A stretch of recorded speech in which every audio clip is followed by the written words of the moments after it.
फक्त एकदाच या पद्धतीनं गवारीची भाजी करून बघा. मस्त आणि चमचमीत होणार आहे. एकदा कराल ना तर नेहमी याच पद्धतीने कराल. काय करायचं तर गवारी घ्यायची आणि ती गवारी छान निवडून घ्यायची. हिरवीगार, लुसलुशीत, ताजी गवारी निवडायला अगदी सोपी जाते. निवडून झाली की नाही की धुवायची आणि नंतर वरवंट्यावरती म्हणजे पाट्यावरती 1 चमचाभर खडे मीठ पसरायचं. पसरलेल्या मिठावरती ही गवारी अशी पसरायची आणि नंतर ठेचून घ्यायची.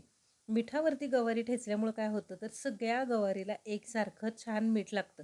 नंतर भाजीला मीठ घालावं लागत नाही आणि चव पण खूप छान येते. तुम्ही फक्त एकदा या पद्धतीनं गवारीची भाजी नक्की करून बघा.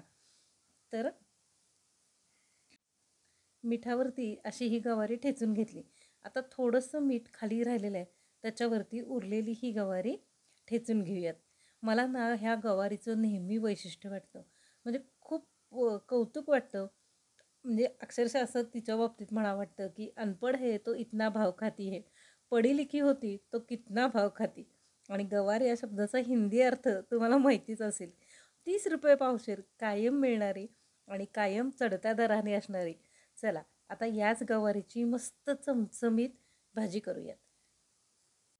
आता ही मिठावरती आपली गवारी ठेचून झाली.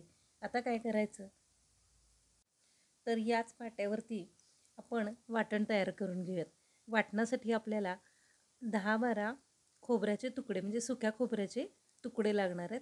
तर ते ठेचून घ्यायचे. नंतर एक छोटा चिरलेला कांदा घ्यायचा.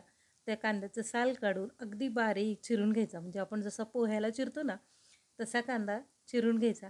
ही तयारी जरा करून ठेवली ना म्हणजे भाजी आपली करायला सोपी जातं. लसूणसुद्धा आधीच सोलून ठेवायचं. हे बघा आता मी इथं पूर्वतयारी केलेली आहे. खोबऱ्याचे तुकडे करून ठेवले आहेत, कांदा चिरून ठेवला आहे, लसूण सोलून ठेवला आहे आणि टोमॅटोसुद्धा चिरून ठेवला आहे. तर आता हा कांदा थोडासा ठेचल्यानंतर एक मध्यम आकाराचा टोमॅटो तोसुद्धा बारीक चिरून घ्यायचा. म्हणजे आपल्याला वरवंट्यावरती वाटायला सोपं जातं. खसाखस वाटायचं म्हणजे अगदी हातातल्या बांगड्या खुळखुळ वाजल्या पाहिजेत. असं खरं तर वरवंट्यावर वाटायचं. आणि हे बघा वरवंट्यावरची चव जी असते ना ती खूप छान येते.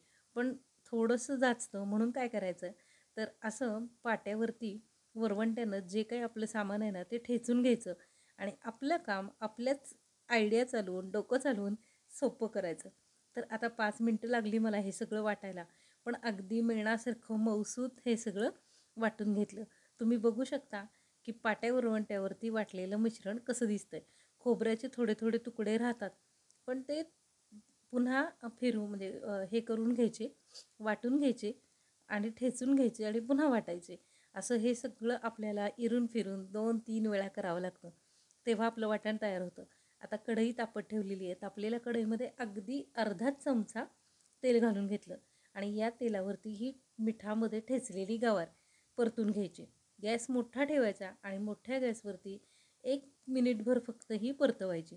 चांगली वाफ येते आणि मग ही गवारी पटकन शिजते. मीठ पण छान मुरतं कारण एवढा वेळ आपण मिठामध्येच ठेवली होती ना. मग मीठ व्यवस्थित आतपर्यंत जातं आणि भाजीची चव एकदम बदलते, भन्नाट लागते. आता गवारीचे पण 2 प्रकार तरी माझ्या बघण्यात आहेत. एक गावठी म्हणजे कुसळीची आणि दुसरी म्हणजे पुणेरी.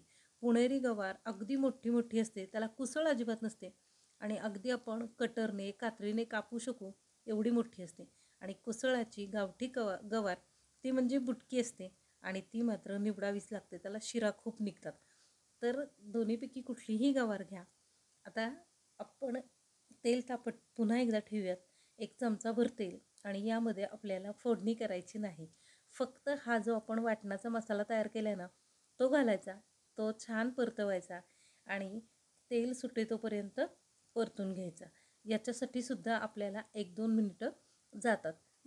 सुरुवातीला गॅस मोठा ठेवायचा आणि नंतर गॅस अगदी बारीक करायचा आणि त्याच्यामध्ये ही परतलेली गवार घालायची. या 2 स्टेप मस्त की छान भाजीला चव देतात ना, फक्त त्या व्यवस्थित फॉलो करायच्या. आता बघा हा मसाला सगळा एकूण एका गवारीच्या तुकड्याला लागलेला आहे. आता याच्यामध्ये आपण मसाले घालूयात. घरगुती कांदा लसूण मसाला, त्यानंतर थोडासा गरम मसाला आणि 1 चमचाभर गोडा मसाला. आता गोडा मसाला मला आवडतो ना, म्हणून मी बहुतेक भाजीमध्ये घालते. तुम्हाला आवडत नसेल तर नाही घातलंत ना तरी चालेल. आणि हो, तिखटाचं हे प्रमाण तुमच्या रोजच्या स्वयंपाकावर अवलंबून आहे. तुमच्याकडे जर खूप तिखट खात असतील ना तर तुम्ही हे प्रमाण कमी जास्त करू शकता. तर आता हे सगळं आपलं परतून झालं. वाफ तर तुम्ही बघूच शकता, मस्त अशी वाफ आली. आता याच्यामध्ये आपल्याला पाणी घालायचं आहे गरजेनुसार. फक्त गवारी बुडेल एवढंच आपल्याला पाणी घालायचं आहे. पण पाणी घालताना काय करायचं, तर पाणी एका कडेनी व्यवस्थित घालायचं. म्हणजे पाणी घ्यायचं आणि कढईची कड जी असते ना त्या कडेनी ओतायचं.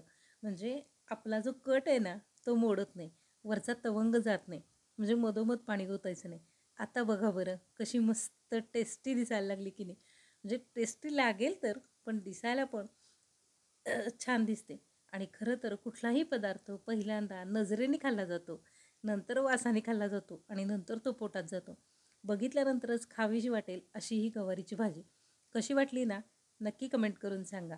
आणि हो, व्हिडिओ आवडला ना तर लाईक करायला, शेअर करायला आणि एक कमेंट करायला अजिबात विसरू नका.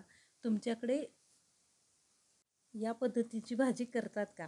किंवा कुठल्या पद्धतीची करतात तेही जरी कमेंटमध्ये सांगितलंत ना तरी काही हरकत नाही. चला, डॅम्स किचनमध्ये पुन्हा एकदा एका नवीन व्हिडिओसहित भेटूयात. आधीचे तुम्ही व्हिडिओ पाहतच असाल अशी आशा करते आणि तेही तुम्हाला आवडतात हेही मला कळतं. तर एका जुन्या पद्धतीची भाजी आणि आता ही नवीन पद्धतीची भाजी तुम्हाला कशी वाटली सांगा बघू. चला, पान वाढून घ्या आणि पटकन जेवायला बसा. व्हिडिओ पूर्ण बघितल्याबद्दल आभार.